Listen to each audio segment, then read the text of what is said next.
Bonjour Thierry Cagnon. Bonjour. Vous êtes directeur de l'éducation au Conseil régional d'Aquitaine. La commission d'appel d'offres du Conseil régional a choisi les entreprises en charge de la mise en place de l'ENT Aquitain. Pouvez-vous nous donner les éléments de ce choix ? C'est des éléments qu'on peut donner parce qu'ils sont publics. Il faut peut-être quand même préciser qu'il y avait deux lots.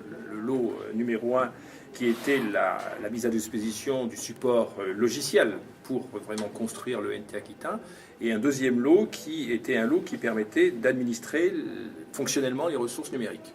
Donc ces deux lots ont été attribués. Le premier lot a été attribué à la société Bull. Le deuxième lot a été attribué au Centre régional de documentation pédagogique d'Aquitaine. Le premier lot a été attribué à la société Bull. Il y avait plusieurs entreprises en concurrence ? Il y avait plusieurs entreprises en concurrence. Vous le savez, souvent dans ces procédures, beaucoup d'entreprises viennent rechercher le cahier des charges.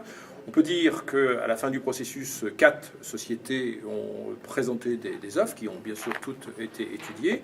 Et c'est après une analyse des offres proposées par les soumissionnaires, une analyse assez poussée, entourée d'experts venant notamment de nos partenaires, c'est-à-dire des personnes des services académiques notamment, pour avoir un petit peu l'œil de l'usager et pour savoir tout simplement si ça répond bien au cahier des charges qui avait été co-élaboré avec ces partenaires.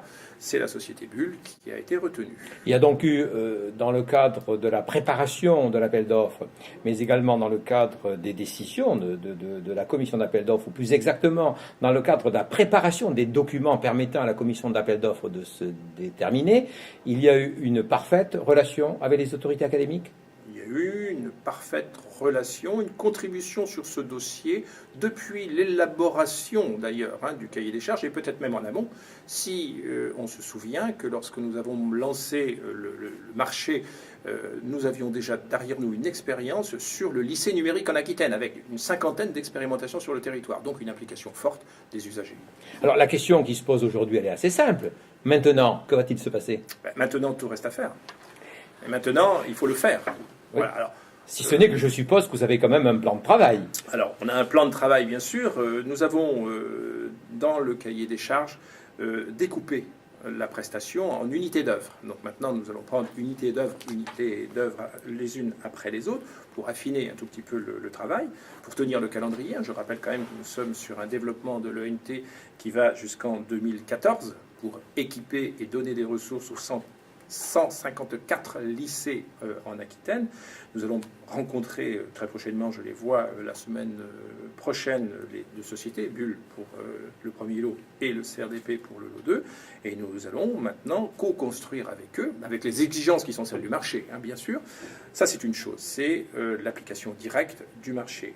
Deuxième chose, et nous travaillons sous l'autorité d'un comité de pilotage du lycée, qui est présidé par la vice-présidente en charge de l'éducation. Et là où on retrouve dans ce comité de pilotage, bien sûr, les partenaires, que sont les représentants de la DRAF, que sont les représentants du rectorat d'académie et les représentants du terrain, chefs d'établissement et documentalistes enseignants. Et puis, nous allons maintenant affiner techniquement, unité d'œuvre par unité d'œuvre, le cahier des charges. Puis, nous allons réellement le faire. Là, nous rentrons dans cette période où on l'a rêvé et on va le faire. Alors, on l'a rêvé. Pour le faire, quand j'ai pu regarder, j'avais publié sur Educavox une sorte d'étude du cahier des charges, vous envisagez une forme, peut-être pas d'expérimentation, de mise en œuvre par 10 établissements qui vont vous permettre d'affiner, je dirais, l'ensemble des prescriptions qui sont retenues pour l'ENT Aquitain. Où vous en êtes de la désignation de ces 10 établissements ?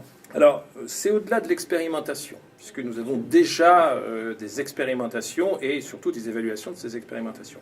Le choix de la dizaine se fera, la dizaine de lycées en Aquitaine, se fera sur un appel à candidature. C'est-à-dire, nous allons recevoir tous les établissements qui souhaiteraient entrer dans cette phase, la phase 1. S'ils ne sont pas retenus dans la première phase, ils seront sur les phases suivantes, mais il n'y aura pas une désignation, même si les critères sont bons, fins, etc. Il y aura, comment dirais-je, un contrat passé avec la région, le rectorat et le terrain et l'établissement. Très bien, vous êtes présent aujourd'hui aux rencontres de l'Orme de Pointe-Douce. Il y a 2 ans, vous y étiez déjà.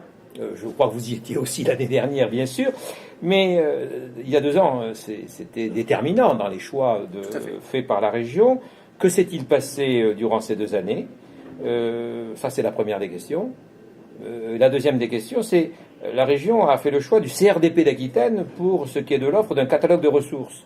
Qu'attendez-vous vraiment dans ce marché du CRDP d'Aquitaine? À la première question, je répondrai qu'il y a 2 ans, nous avons compris que l'ENT, l'environnement numérique de travail, c'est un outil et que nous ne pouvions pas nous lancer dans un ENT si nous ne parlions pas de ressources.